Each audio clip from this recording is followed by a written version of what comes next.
Olá pessoal, tudo bem com vocês? Bom, essa semana está acontecendo algo muito especial para mim, que é o relançamento do Na Livraria com Orwell, ensaios sobre livros, literatura e escrita, um livro que eu organizei e traduzi de ensaios do Orwell. Eu vou deixar aqui do lado o índice para vocês poderem dar uma olhada, mas são ensaios sobre quando ele trabalhou numa livraria, quando ele trabalhou como crítico, por que ele escreve, como ele pensa escrita e por aí vai. E é um livro pelo qual eu tenho muito carinho. A gente já tinha feito essa primeira edição, que é uma edição mais artesanal, feita apenas para quem tinha encomendado ali num período de tempo, e agora está saindo uma edição oficial pela Lote 42, né, distribuída e fácil de encontrar. Então eu estou muito feliz, vou deixar o link para quem quiser dar uma olhada no livro ali embaixo. E para comemorar, a gente está fazendo alguns lançamentos, alguns eventos. Então deixa eu passar datas e informações bem certinhas. Sábado, dia 7 de junho, às 11, a gente vai ter um bate-papo no YouTube da Sala Tatuí. Então a gente vai gravar um podcast do Papo Tatuí.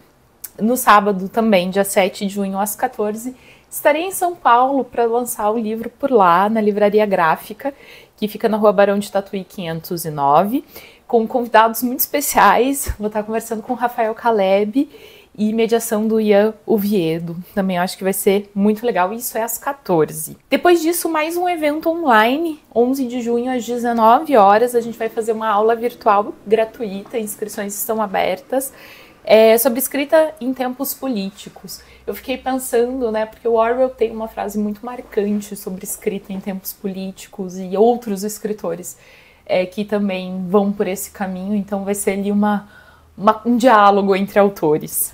E no sábado, dia 14 de junho, aqui em Curitiba, às 11 horas da manhã, a gente vai ter um lançamento aqui, que é uma conversa também comigo, com a Bárbara Tanaka, que é editora e uma das donas da Telaranha, né, tanto a editora quanto a livraria, mediado pelo Thiago Tizot, que é o editor e dono da Arte e Letra.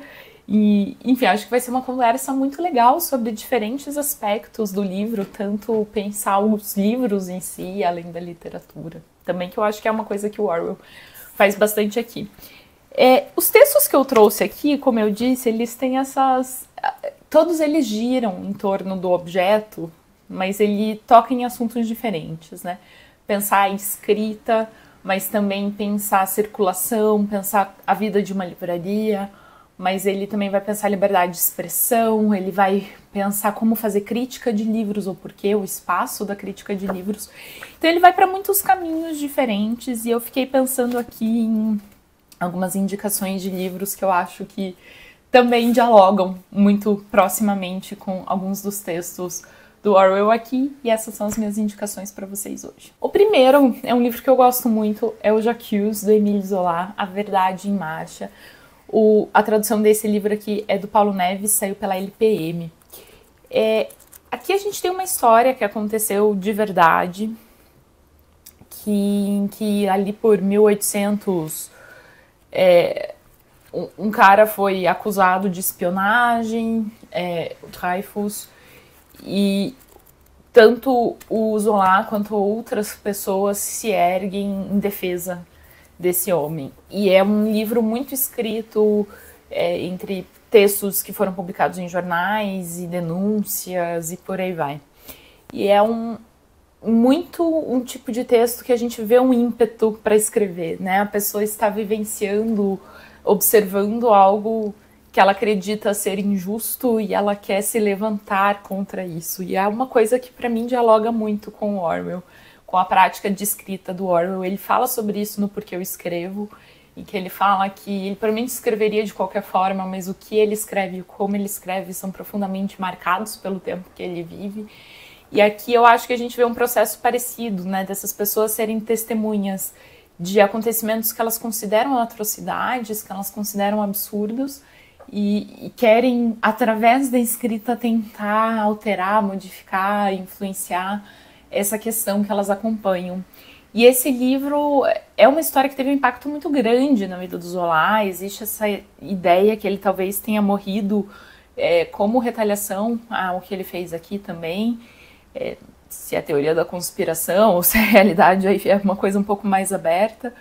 mas é um caso de muito impacto para aquela época, né? Para aquele momento, de qualquer forma, então eu indico bastante. Também um pouco mais nessa toada de períodos políticos, eu gosto muito desse livro aqui, Sempre a Mesma Neve, Sempre o Mesmo Tio, da Herta Miller. Foi um livro publicado pela Biblioteca Azul com tradução da Cláudia Belling. A Herta Miller, né, uma das vencedoras do Prêmio Nobel de Literatura, tem romances lindíssimos, escritos com uma poesia muito grande.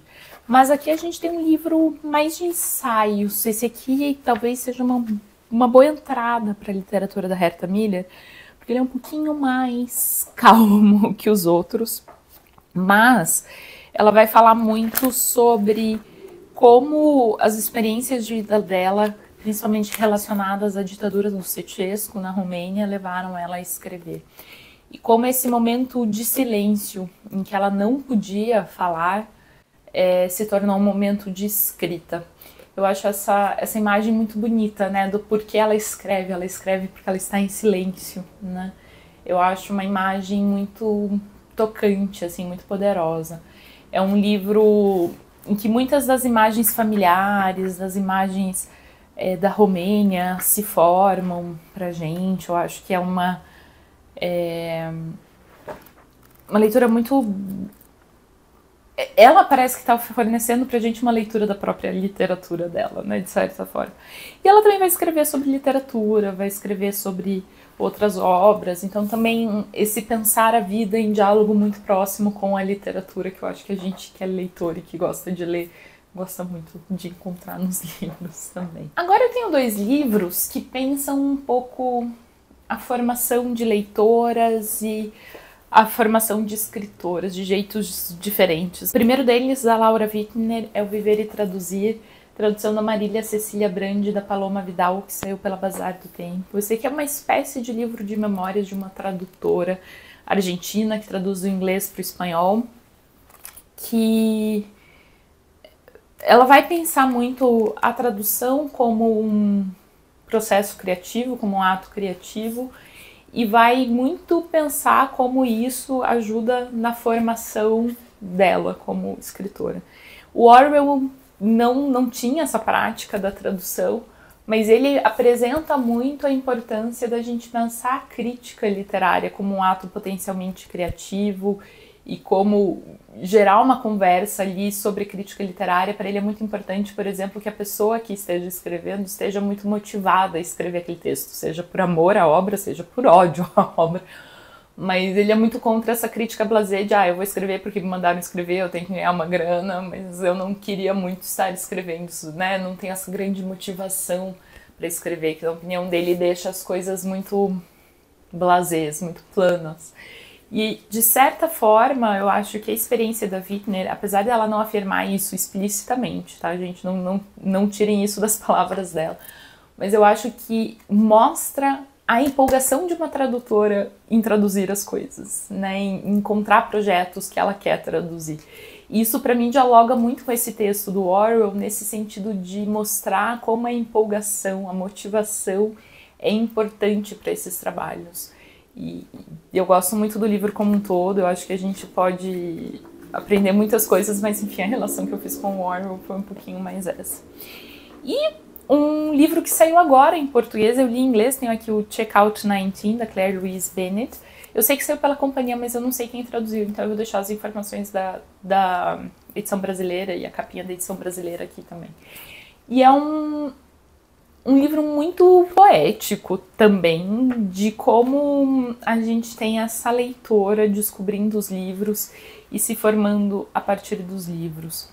Tem um ensaio do Orwell que se chama Bons Livros Ruins, em que ele faz uma espécie de defesa dos livros ruins. O que ele está chamando de livro ruim são esses livros não aclamados pela crítica, né, não profundamente estilísticos e tal, mas que são livros que servem a um propósito muito grande na formação de leitores e desempenham ali, vai ter um carinho, vai ter uma aproximação com quem está lendo que é muito grande.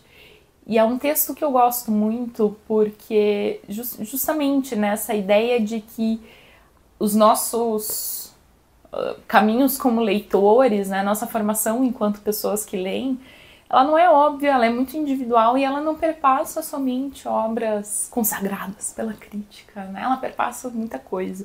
E a gente vê aqui uma leitora se formando, para mim, é uma história muito encantadora de acompanhar. Por fim, meu quinto livro é O Ruído de uma Época, Aforismos, Correspondência e Ensaios, da Ariana Harwitz, traduzido pela Silvia Massimini Félix, saiu pela editora Instante.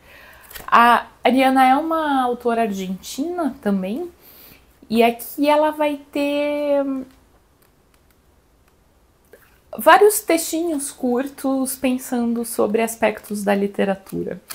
Desde coisas que ela está lendo, relações com outros escritores, questões de tempo, como reagir ao nosso tempo, como é o sistema literário hoje, falar sobre festivais literários e questões de tradução. É um livro difícil de definir, mas eu acho que ele é um livro que tenta dialogar muito com o que está acontecendo agora, com uma voz crítica, né? Com uma voz que está olhando tudo isso de forma crítica, assim como Orwell via o seu período de forma crítica. E nesse sentido, os dois me lembram. Eu acho que eles vão para caminhos diferentes em como fazer isso, mas esse jeito de misturar ali a crítica e a literatura, para mim, é algo que o Orwell faz muito bem e a Ariana faz muito bem também.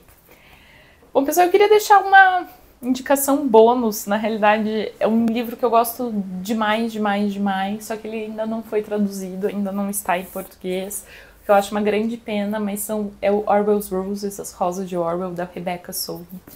E o que a Rebecca Solnit faz aqui é belíssimo, é um belo livro de não ficção. Ela vai pegar vários aspectos da escrita do Orwell e relacionar isso com as rosas também que ele tinha na casa dele, e pensando aspectos do mundo. Então ele tem um lado mais ambiental, de pensar as minas de carvão, por exemplo. Então ela vai mencionar esse aspecto da obra dele, vai trazer pra gente o aspecto da guerra, vai trazer, enfim, ela vai puxando assuntos dos interesses do Orwell para falar desses aspectos da vida dele, da produção dele, da crítica e do tempo dele. Então é um livro, enfim, é um livro que eu gosto muito. Eu ia adorar traduzir esse livro, diga-se de passagem. Não tenho notícias, gente, realmente não sei de nada, mas é um livraço e indico muito. Bom, pessoal, é isso. Espero que vocês tenham gostado da indicação. Eu acho que esses 5 livros são livros bem interessantes, assim, críticos e pensando sobre literatura e pensando sobre escrita, assim como o Orwell né, uma obra tão marcada por essas vozes. E, enfim, pessoal, espero que quem for de São Paulo ou de Curitiba possa dar uma passadinha, possa conhecer vocês. E até o próximo vídeo. Tchau, tchau.